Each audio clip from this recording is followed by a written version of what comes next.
It's not just the West that's supporting Ukraine. On the other side of this conflict, Russia's allies are also coming out in support of the Kremlin, and President Biden has rejected a new 12-point peace plan that was proposed by China. Yeah, the Chinese have signaled its willingness to play mediator, but Beijing has yet to condemn its ally Russia or even use the word invasion, especially in that peace plan. CNN's Mark Stewart has more.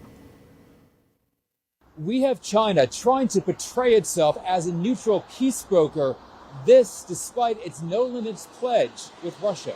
On Friday, China released a position paper, a 12-point document which, among other things, calls for a resumption of peace talks, with China continuing to play a constructive role. Yet there are no specifics on what that would look like. In addition, China has avoided calling the conflict in Ukraine an invasion. The paper also calls for an end to unilateral sanctions and resolution to the humanitarian crisis.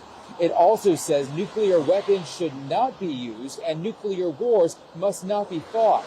Yet the document fails to acknowledge Russia's violation of Ukrainian sovereignty.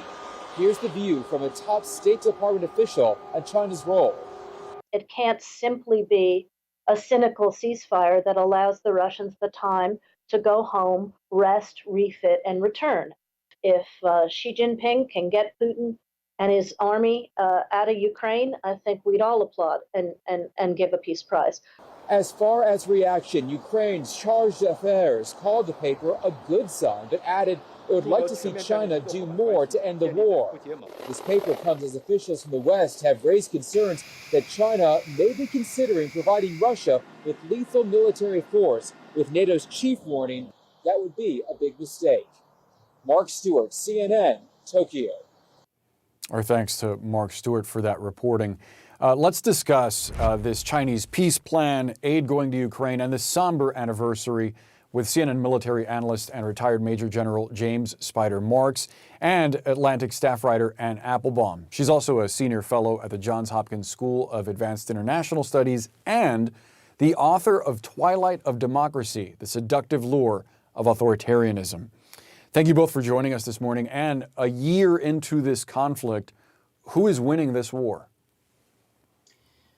By all accounts, the Ukrainians are winning the war. The Russians believed the war would be a 3-day, maybe a 3-week event. They were prepared already to conduct parades in Kiev. They arrived with their dress uniforms.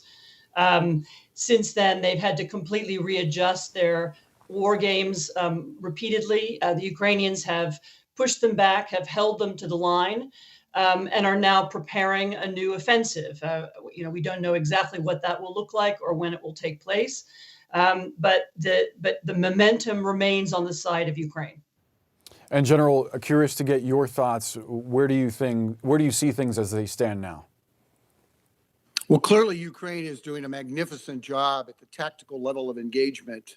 From a military guy's perspective, they are engaging the Russians very aggressively, incredibly creative use of manpower, of the forces that they have. I mean, this is innovative warfare that even the United States military is learning some lessons from. I agree with Anne, but at the strategic level, Russia has not departed. Russia's goal is to try to wear down the will of the Ukrainians to resist. That has not happened yet, but we are seeing from the words of President Zelensky that 2023 is the year of victory or peace, as he indicated. So unless the Ukrainians can get more of what they need and faster, the operational maneuver piece, you have the tactical fight, but you've got to tie it together and achieve operational momentum. That won't be achieved unless they can get more faster this year. So you move down the path of what is the likelihood of some negotiated settlement. Is that possible? Zelensky has said it's not, but you need to look at it realistically and think maybe that is a possibility, but that's up to the Ukrainians to determine. And to a degree, I recognized in President Zelensky's comments an urgency that this could be the year the war ends, in part because Ukrainian officials have kind of been irked by the suggestion from the West that they'll be there helping as long as they need to be. Their fear is that as a war of attrition, delaying a more aggressive push against Russia means ultimately defeat for Ukraine. So where do you see that line for aid stopping? Should the United States give them those F-16s, for example? So the F-16s won't make a difference in the next few months because it takes a long time to learn how to use them. So in that sense, I think it's a little bit of a red herring, that issue. Far more important are is ammunition as well as long-range weapons that will enable the Ukrainians to hit long-range targets behind the lines. Your reporters this morning said that some targets had been hit in Mariupol overnight. That's good news. That could mean that they're beginning to get the technology together to do that.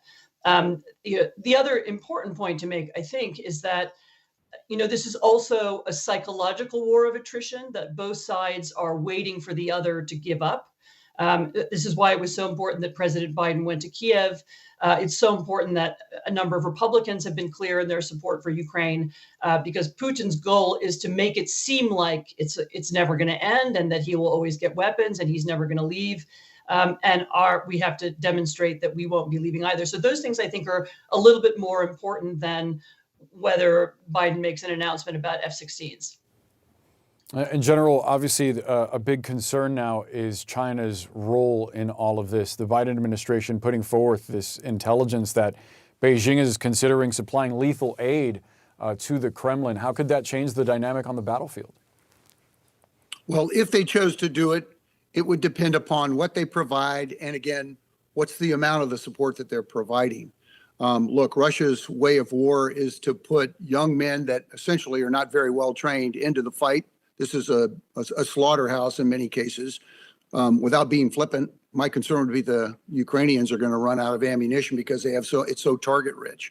You're going to see Russian bodies continue to get piled up, but that is not an incentive for Russia to stop.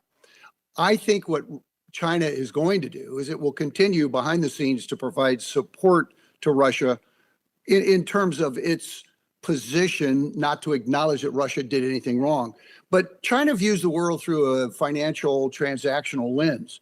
This war in Ukraine is bad for business. This is, you don't reinforce success. I mean, you reinforce success, you don't reinforce failure. And the Russians are failing in Ukraine. There's no incentive for China to reinforce and to support Russia militarily in this way. And also, China wants to have a vibrant and fulsome and rich relationship with Western European countries. It also wants to try to do that with the United States, albeit it's starting to cool a little bit in terms of U.S.-Chinese relationships. So there's every reason for China not to do this. If they were, it would be a big mistake. It would be a big mistake for the long term. And I think China would then get wrapped up into this ganglia of this mess in Ukraine, and they don't want a part of it.